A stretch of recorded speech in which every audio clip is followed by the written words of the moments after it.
Okay, let me be very, very clear with you right now.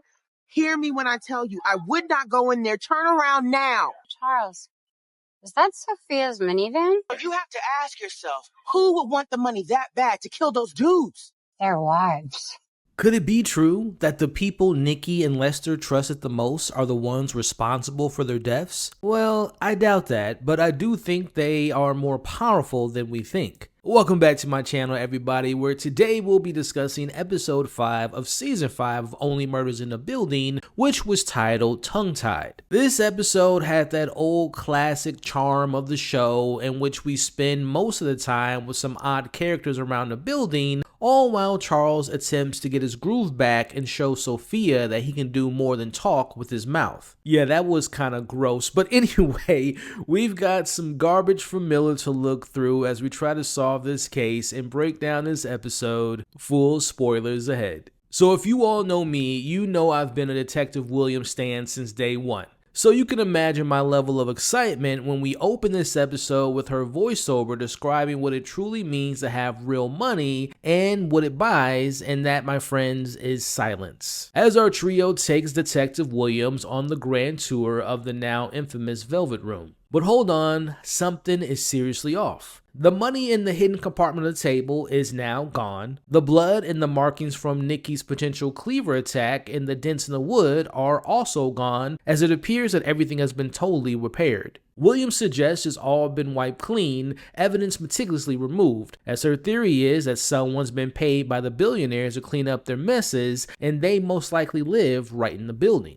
Now, when she said that, my mind immediately jumped to two possibilities. Could it be Lester the robot quietly doing actual dirty work without Howard's permission? Or maybe Camilla's silent ninja team who just remodeled Oliver's dining room but are actually covert crime scene cleaners? Either way, it appears that someone's got some good skills and a very good vacuum. Now, Charles shows Detective Williams pictures of those shady cops sent by someone to report on Nikki's dead body. But Williams doesn't recognize them and isn't too concerned about finding them because of the last time someone in her department snitched, they ended up in Florida. As we see, Charles is happy to volunteer his time to visit Sophia for more answers. Meanwhile, Oliver discovers a shrimp tail lying underneath one of the tables and immediately believes it's from the shrimp he ordered for his wedding where the unidentified finger was found. Now, back at Charles's, the great shrimp debate is put on hold as both Mabel and Oliver discover that Charles isn't just looking for clues,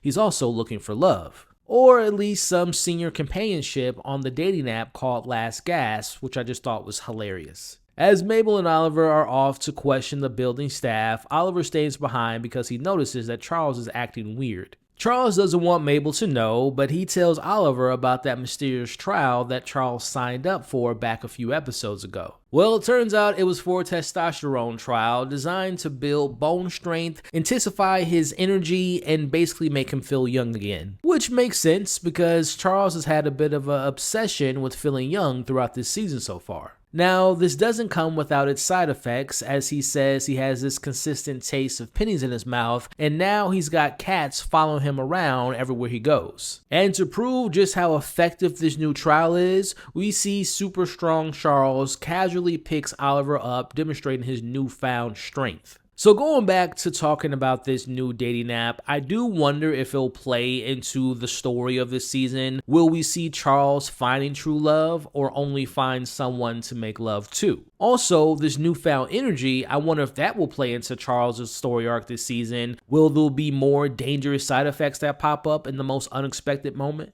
Now, with Charles off flirting, investigating Sophia, Mabel and Oliver head down to the building staff level. Their mission is to find if anyone within the building wiped the Velvet Room clean. They first run into Randall, who is clueless about the whole thing. But then Howard swoops in and continues to make Randall feel obsolete because the new gossip bot Lester has been busy lately, dropping off the residents' prescriptions and genuinely taking over everything. Mabel and Oliver then spot a familiar face that we haven't seen in a very long time, and that's the face of Ursula, the building manager and our favorite gut milk seller. They follow her, hoping that she's got some secrets to tell. Now, Ursula doesn't dish out information for free. You want intel, you gotta pay for her new and improved gut milk. Now, Oliver does pay up the money, but Ursula's intel isn't a lot. But she does provide a name, and that name is Tommy the Tongue. as she says the only person known to do service work in that room. But before they head off, Ursula shares a piece of her mind telling the duo that they are responsible for the beginning of the end of the building that was once peaceful. Now, that last part of the conversation to me was directly tied to Oliver in this episode feeling that maybe it's time to move out of the building. Now, Ursula also mentions how the residents have been moving out lately, which we know because of the murders, which makes sense, but it does also possibly hint at some foreshadowing that Oliver may decide to move out by season's end, but also it seems to have ties into the unknown killer that's been hinted at from the start of this show that has not been found out yet. Now, Ursula also suggested that the only service team allowed in that room would be Tommy's tongue. We later find out who and what Tommy is, which is a company,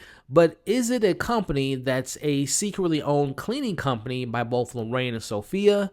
More on that a little bit later. Next stop is Gary the Trash Man, except Gary's no longer there. Instead, they meet Gary's replacement of 3 years, and that's an interesting new character by the name of Miller. And let me tell you, Miller's got dirt on everyone. He even drops the news that Oliver got an offer on his place, a juicy tidbit Oliver hadn't told anyone about. Now, unfortunately, this pit stop offers no promising information about Tommy the Tongue. In fact, Miller kicks them out for the mere mention of that name. Now, Miller will come back later in this episode, as we'll see, but I have a feeling that Miller will definitely come back into play later this season as well. A man in his position has got a lot of dirt on everyone who's ever thrown anything away of importance in the last 3 years, including the days leading up to and on the day of Lester's and Nikki's death. Now, speaking of tongue, let's check in with Charles. He meets Sophia at a lively hibachi restaurant, given the strict instructions to question her about Tommy the Tongue, and more importantly, to keep this meeting professional, aka keep his tongue in his mouth and not in Sophia's. Now, Charles learns this is a family affair as Sophia's brought her boys, who one of them is celebrating their 36th birthday. Now, we also get another unexpected surprise, and that is Mayor Tillman, who yet again offers himself as a guest on the podcast. Man, this man is pretty persistent. So a couple things I want to mention. One is this mayor popping up to me doesn't feel like a coincidence. So I wonder, was he there to meet someone of importance, or is he spying on Charles or Sophia because he's only interacted with Charles so far out of the trio? Also, him wanting to be on the podcast so bad has to have some type of purpose besides him maybe promoting his upcoming election. Another thing I want to throw out there, we know Sophia is connected to the Tommy company later, but I'm wondering if her seamlessly goofy sons are involved as well. Maybe she hired them for pity and wanted them to be actual adults. I could see them being on the job to clean up that room and they missed the shrimp on the floor, but I could also see them stealing that tray of shrimp from Oliver's wedding. And to go even further, it wouldn't surprise me if one of them is missing a finger because they were probably horsing around while they were cleaning the room. What do you all think? Am I possibly onto something there, that the boys were actually the cleanup crew in the room and one of their fingers was missing? Now, back to the semi-interrogation / semi-date, Sophia claims that she wasn't aware of her husband's involvement in the Velvet Room, but instead she's more interested in Charles and curious about his mouth work. She's clearly lying in my opinion, but Charles's mind isn't exactly in the right place. Now, after a quick game of hibachi catch, we see Sophia plays the recently widowed wife and fan fatale really well here. She shares how when they first married, Nicky was more of a shy poet versus the mobster he pretended to be. But after a while, Nicky put the poems behind him, and apparently Sophia's mother forced him to lean more into the lifestyle of a mobster, and he began to lie and cheat on Sophia. Now, Charles mentions how his mother wasn't the best parent either, and this shared experience with their mothers leads to Sophia kissing Charles, and we see them heading back to her minivan for dessert. Alright, let me share with you all a crazy theory that I have. Now, Sophia mentioned how her mother was the one who pointed her towards marrying a brute and someone in the mafia. Could it be that Sophia's mother is the real brains behind this whole operation? Now, I also have another wild theory, but I'm going to save that for the end of this breakdown. Trust me, it's a bit of a doozy. Now, back with our dynamic duo Mabel and Oliver, we see them doing some clue hunting in the staff locker room. Now, putting the mystery aside for a moment, we see Mabel hits us with a real emotional moment here. Mabel shares her concerns about the possibility of Oliver moving out of the building, which has been on the table since marrying Loretta. Mabel pleads for Oliver not to move, but he assures Mabel that he's not going anywhere anytime soon. Now, back to the mystery, they notice that someone has carved out the words Oliver sucks, which to me only adds to him not feeling welcome anymore, but then they find this carving which says die Lester die, and behind them is a staff looking very ominous. Now thankfully Randall clears the air. The Lester written on the table wasn't our now dead human Lester, instead it was in reference to Lester the robot. He carved that because the robot showed up on his first full week of being the new doorman. And obviously that plays into the conversation about the robots taking over, and this is where the real staff drama begins. They admit that they're terrified of losing their jobs to these soulless machines, and they feel like the residents, who used to feel like family, don't really care or have their backs anymore. Now, Oliver sees this as an opportunity as he cleverly jumps on this anti-robot bandwagon, hoping this newfound grouping will lead to them to finding some information about Tommy the Tongue. Now, next morning, the Rise Against the Machines officially kicks off. A building meeting is called, and Oliver's plan to build trust is in full swing. But first, Howard's master work, Lester the Robot, now has uploaded all the residents' information, creating a ranking. Mabel clocks in at an impressive 4th place, while Oliver, on the other hand, is placed at 237th, but we all know our trio is number 1 in our hearts. Now, I'm thinking this new ranking feeds into my theory that I had last week, where I thought that Lester the Robot would be key in the investigation. Now having all the residents in a database would definitely be important, or so I thought. Oliver kicks off the very first Arconia con, sadly with no snacks included, and tries to advocate for the staff, explaining why robot replacement is a terrible idea. But the residents, on the other hand, they like the robot because it means no personal contact, no small talk, and no tips. Now, I feel like this is the show's way of sharing how they feel about the uprise within the real world with the use of AI, especially within Hollywood. Now, the tension builds to a boiling point and leads to Ursula dropping the ultimatum: either the robot goes or they all will quit. And then all of a sudden the temperature changes and the staff turns on Oliver and accuses the trio of turning the building into now known as the murder building. Again, another painful reminder of why Oliver might actually want to move. It only feels like Mabel and Charles are the only ones that have his back in the building. Speaking of, Charles walks in after his night with Sophia and comes in making a scene and also has the walk of shame. Now, after Oliver calls a brief commotion, amidst all this, Lester the Robot disappears. Now, before this happened, we can briefly see Miller and some of the staff members walking up behind Lester just before he vanishes, heavily implying that they were the ones that took it. Now, back at Charles's, he spills a little tea about his night with Sophia with Mabel, but she doesn't want to hear this because she's upset with him because he didn't keep his promise by keeping things professional. Slut shaming aside, Charles didn't get any information on Tommy, and after wishing they could just ask now dead Lester who Tommy is, a light bulb goes off for Mabel. She comes up with the idea of simply asking Lester the Robot. But first, they have to find the robot, right? Well, just as she says that, we see Lester the Robot mid-air falling to its death on the ground. Man, my entire Lester the Robot theory is now gone. What a poetic, tragic end. We now have 2 dead doormen with the same name within the last 2 weeks, both found dead at the fountain. As we see Howard mourning the robot Lester, but not for long, as a new robot is going to be delivered soon, which means my theory of the robot being important to the investigation still lives on. Now, as we come to the end of this episode, Miller confesses to destroying the robot and wanting to thank Oliver with a gift. It's a bizarre garbage portrait of Lester made from actual garbage from the night of Lester's death. Kinda gross, but soon will be a huge clue. As Miller leaves, he gives Oliver back the discarded offer on his apartment, and Mabel sees this. Meanwhile, Charles realizes he's lost his phone. Oliver immediately suggests Sophia, and this is huge because it has their murder board on it, but also Nikki's dead body. Thank goodness Mabel has Find My iPhone on as they go after Charles's phone that is currently on the move. As they track the phone, Mabel confronts Oliver about the offer, and he still insists that he's just thinking about it and just entertaining the idea. Now, during this, Charles finds an invoice from Lester's death night, all made out to Tommy with an address, the very same address Sophia is headed to. As Detective Williams calls with information on Tommy, here's the kicker. It's not a person, but a massive company that all its money was withdrawn that morning, but there's no name attached to the withdrawal, only an address. And guess what? It's the same address our trio is headed to. Now, before I forget, Oliver says that he knows a shortcut, and that's because he grew up on Flatbush, which is new information. Now, you know who also grew up there? Lester. Coincidence or another layer to this mystery? Now, despite William's stern warning to stay away from these individuals who pose a threat, our trio ignore her. As they arrive to the address and watch as Sophia is not only let into the building, but welcomed by Lorraine. That's right, Lester's wife.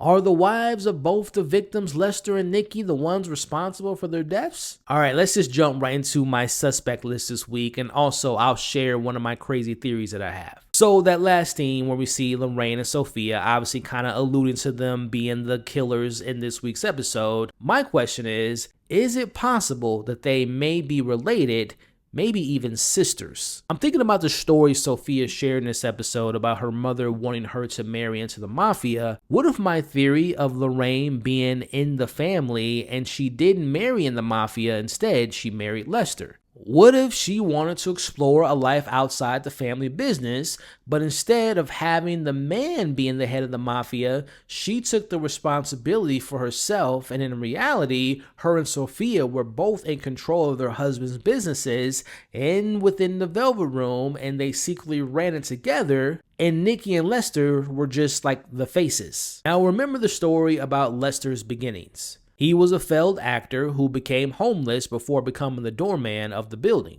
I wonder if Lorraine had anything to do with his hiring. Also, will we ever officially meet their kids, Frank and May, and are they somehow connected into all of this? Also, as I mentioned earlier, I have to put the mayor on the suspect list because right now, besides him wanting to be on the podcast, I think that there is something going on with maybe laundering money to help boost his campaign. So I still think the mayor is going to play into what's going on in this investigation as well. So overall, I thought this was a really solid episode. Look, we're 5 seasons in and now 45 episodes into this series, and there have been plenty of episodes like this one. This is an episode where it's a vibe. It's a hangout of a sorts episode where there isn't necessarily a huge or major plot heavy episode, but there's little clues that include more of the trio interacting with odd characters from the building. Then in the last few minutes of the episode, they drop some major new reveal, or in this case, we're led to believe the wives of the dead men are the killers, but the chances of them actually being the killers to me are pretty slim.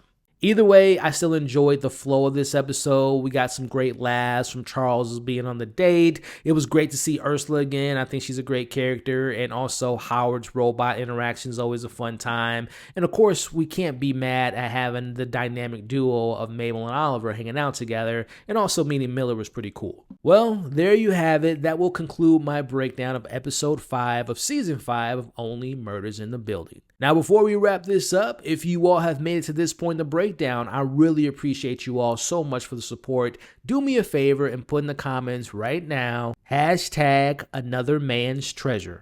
I appreciate you all's support. Do me a favor, please share your thoughts and theories and deeper meanings that you all took away from this episode in the comments below. Also, if you all enjoyed yourself, please remember to like this breakdown, as well as hit the new YouTube feature called the hype button, which spreads this video out to new viewers. Speaking of new viewers, please consider sharing this video to anyone and everyone you know that loves talking about this show, and more importantly, please consider sticking around by subscribing to the channel today, where we discuss Only Murders in the Building and so much more. Also, if you are listening to this via Apple Podcasts or Spotify, please share this and leave your comments below, and follow the podcast and leave a rating and a review. Now, you all can find my breakdowns of every single episode of Only Murders in the Building in the description of this video, as well as on the screen now. You all are awesome, stay safe, and I'll catch you all on the next episode and breakdown of Only Murders in the Building Season 5.